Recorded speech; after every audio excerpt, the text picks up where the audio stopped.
வணக்கம். பேச்சு சமையலேருந்து மளிகா பேசுகிறேன். இந்த வீடியோ கடைசி வரைக்கும் ஸ்கிப் பண்ணாமல் பாருங்கள். இன்றைக்கி டீ கடையிலெல்லாம் பார்த்துருப்போம்ல, ஸ்வீட் போண்டா செய்ய போகிறோம். வாங்க வீடியோக்குள்ளே போய் பார்க்கலாம். 1 கப் கோதுமை மாவு, 1/2 கப் பொடிச்ச சர்க்கரை,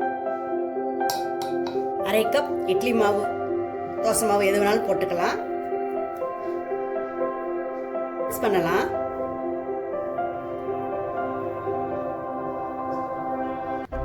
பார்த்து தண்ணி ஊற்றணும். மிக்ஸ் பண்ணிவிட்டு கொஞ்சம் கொஞ்சமாக தண்ணி ஊற்றணும். ரொம்ப இதுவாக வந்துடக்கூடாது. கொஞ்சம் கொஞ்சமாக ஊற்றணும். மிக்ஸ் பண்ணியாச்சு.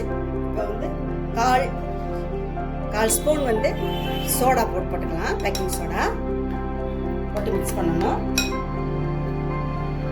1/2 ஸ்பூன் ஏலக்காய் பவுடர் போட்டுக்கலாம். போட்டு இப்போ மிக்ஸ் பண்ணலாம். கரண்டி எடுத்துட்டு கையிலே மிக்ஸ் பண்ணலாம்.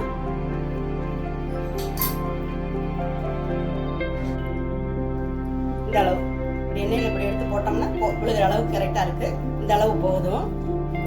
இது புளிக்க வைக்க வேண்டியதில்லை, அப்போவே போட்டுடலாம் எண்ணெயில். இது இப்போ இருக்கட்டும். அடுப்பை காய வச்சு எண்ணெயை ஊற்றி வச்சுருக்கேன். எண்ணெய் காயட்டும். எண்ணெய் காஞ்சிருச்சு. போடலாம். சின்ன சின்னமாக போடணும்.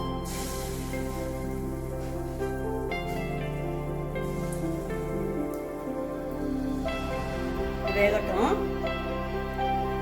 பேக்கரி எல்லாம் மைதா மாவு போடுவாங்க. நம்ம கோதுமை மாவு, சத்தான மாவு போட்டிருக்கோம். டேஸ்ட் நல்லா இருக்கும். வீட்டில் இட்லி மாவு, தோசை மாவு ஏதாச்சும் இருந்துச்சுன்னா டக்குன்னு செஞ்சு பிள்ளைங்களுக்கு கொடுத்துடலாம். நான் வந்துட்டாலும் சீக்கிரம் செஞ்சு கொடுத்துடலாம். மிதமான தீயில வச்சுக்கலாம். உள்ள வேகாது மாவு. மிதமான தீயில வச்சு வேக வைக்கலாம். சீக்கிரம் பண்ணிடலாம். ஊற வைக்கணும் அதெல்லாம் கிடையாது. நினைச்ச ஸ்வீட் சாப்பிடணும்னு நினைச்ச உடனே செஞ்சு பிள்ளைங்களுக்கு கொடுக்கலாம். நம்மளும் சாப்பிடலாம். நல்லா வெந்துருச்சு. இப்போ எடுத்துடலாம்.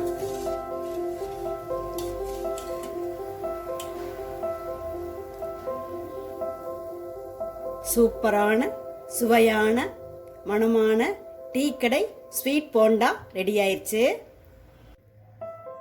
ஸ்வீட் போண்டா சீக்கிரமாக, எளிமையாகவும் ரொம்ப சீக்கிரமாக நினச்ச உடனே செஞ்சு சாப்பிட்லாம்.